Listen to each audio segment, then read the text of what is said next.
What is the most important tool in the sorcerer's toolkit? Confidence. More specifically, self-confidence. Being confident that you're able to cast spells that work is important whenever you go to do spell casting.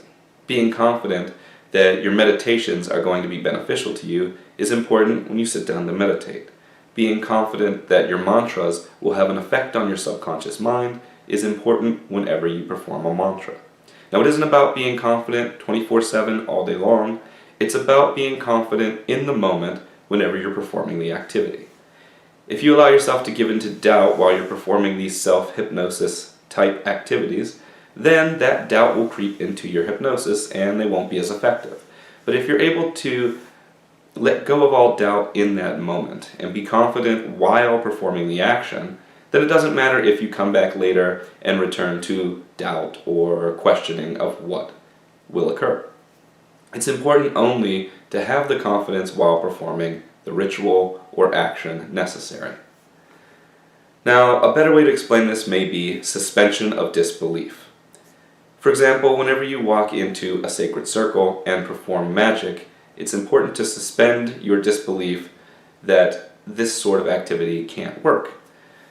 And a good practice to do this is to think about it as if you're entering into a fictitious world.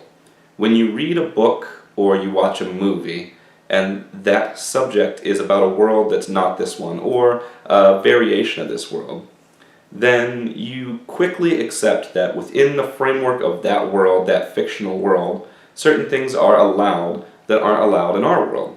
And not only do you accept this and continue to watch the movie without any misgivings about the fact that there are things that can happen there that don't happen here, but you also actually analyze this and start to think, well, if that can happen here, how does this work, and that sort of thing. And people will actually get mad at movies and things whenever, even though they've changed a few things, if those things don't make a logical sense inside of that world. And that is because they've suspended the disbelief that that world in its entirety couldn't exist, and have instead accepted that world and now view it as if viewing a real world.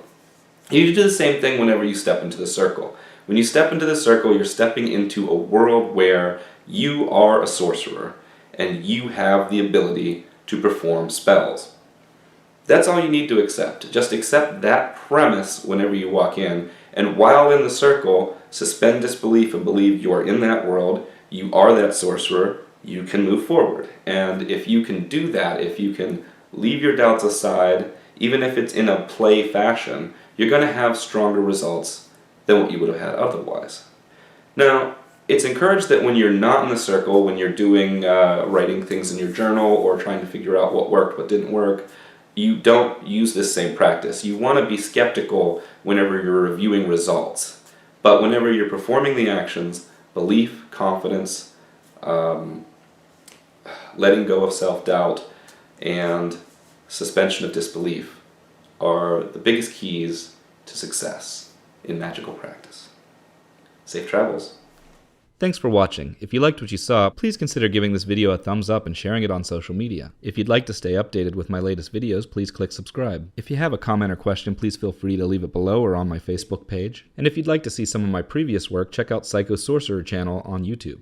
If you're interested in learning about the occult, I've got an over 35-part lecture series. You can reach that by clicking on the video in the top left. I've also got an ongoing series on the ancient gods and how they're called upon in magic. If you're interested in that, that's in the top right. I've got a series on theories from conspiracies to big questions in the bottom left, and tips for a better life through magic in the bottom right. If you can't click on any of these videos because you're on a phone or tablet that doesn't support it, you can always go to my channel and check out the playlist section. I've got everything broken down into playlists there. There's also an additional playlist of me making a complete fool of myself doing various pop culture things, including pretending to be a character that's what pop culture thinks a sorcerer would be.